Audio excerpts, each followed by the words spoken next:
Hi guys, Christine at SparkBird here, and I wanted to get back to you because I promised I would come up with the other dimensions for using a smaller paper clip.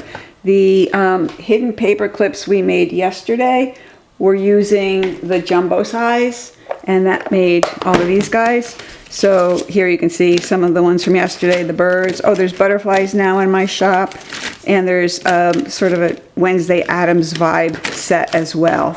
I'm going to work on some others. I'll show you this one though, that's kind of cute because it's days of the week and it has tabs for all the days and some fun artwork with them. They all come without the name in case you wanted to do something else with it, and there's a set of labels that goes with it. So all that's in the shop, and who knows what else will come up because I'm making so many of them that the whole world is getting them for Christmas. And something else to consider is I have all of these papers now. These are what I used to make some of these and from the designs from the other day. And now I have them ready and cut and folded. I could just slip a paper clip in, glue it up, and I have a new clip for a specific journal, or if I need a quick gift, I can do it from the leftovers. So just something to think about. But aside from using, printed pages, I wanted to be able to tell you, oh, you can use up all your book pages. And you can and you can't. So I want to talk just quickly about the paper choices and then get you working on your own stash of hidden paper clips and tabs. So I'm going to use this dictionary paper today to make the small one, and it works great. It's not a terribly old dictionary. It's probably, I don't know, 70s or 80s, and this paper is probably at the maximum light side that I would make a tabbed clip with. If you want a flush clip, the one that goes tighter to the book page, this is just fine. For the tabbed one, where did I put it? This is the one I made from this very tight paper. It's fine. It will work. You can see I'm flicking it and it's not flicking. But for me, I'm a little particular, and again, it's just on the cusp of whether I like it for a tab. Now, that's not to say you couldn't reinforce it in there, and I'm going to show you at the point where you could how to do it. One thing to consider, old brittle pages, we are folding against the grain with these pages. So if the page had any thought of cracking because of its age, it's going to do it, and it's going to do it especially because we're folding against the grain. So you can see. So this cookbook, which is terrible, by the way, what they tell you to do with Brussels sprouts is just gut-wrenching. But I can't use it, not for this purpose. So we'll have to slice that book up for some other reason. So here we have a piece of dictionary paper, and the dimensions you want are these. 7 1/4 is the width of the page, and you want a reveal of 7/8. Yeah, I'm sorry, it's eighths, I couldn't help it. So what I'm doing here is I'm lining this up and eyeballing what I think would be 7/8. Gonna be about there, and I'm going to fold so that 7/8 is revealed. So I'm folding here, that is 7/8.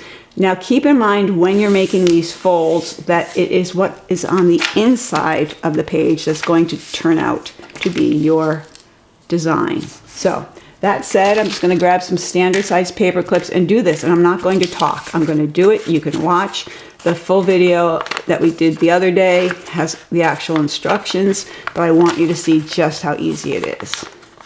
I'm not even going to speed it up. It's fast enough on its own. So there's paper clips, large side up onto the shorter side paper, and we fold. Flip it over, fold this flap down. I realize it's trickier to see on this very densely printed paper, but then we're going to fold against the short side, fold it back. It's going to make this flap. And then, if we're going to do the tabbed type, we're going to fold the free edge to the folded edge there. If we were going to make the flush version that sits closer to the page, we would fold tight against this fold. So we fold it over but tightly. I'm going to make it as a tabbed one so I can just show you where you might reinforce. All right, so that's it. We're done. I'm just going to come in here and cut courage. That's a good one.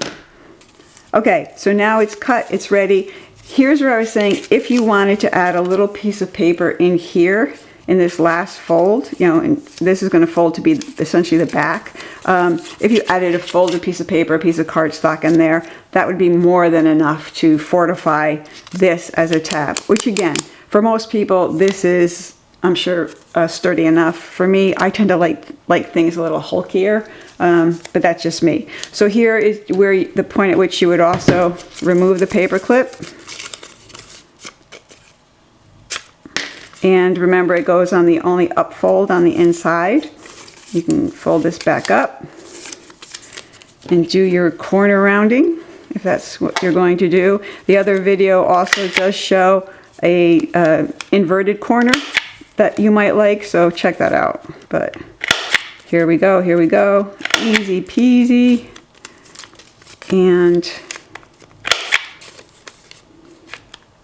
that's all there is to it. You put the paper clip back in, don't forget that. I haven't yet, but you know me, I'm bound to. Put the paper clip back in, fold it back up, and glue the inside. So I won't glue either because that's on the other. If you were going to ink, I would have done it while rounding the corners, but there you go. 7 1/4 inches with a 7/8 inch reveal gets you where you want to be. So go create, be awesome.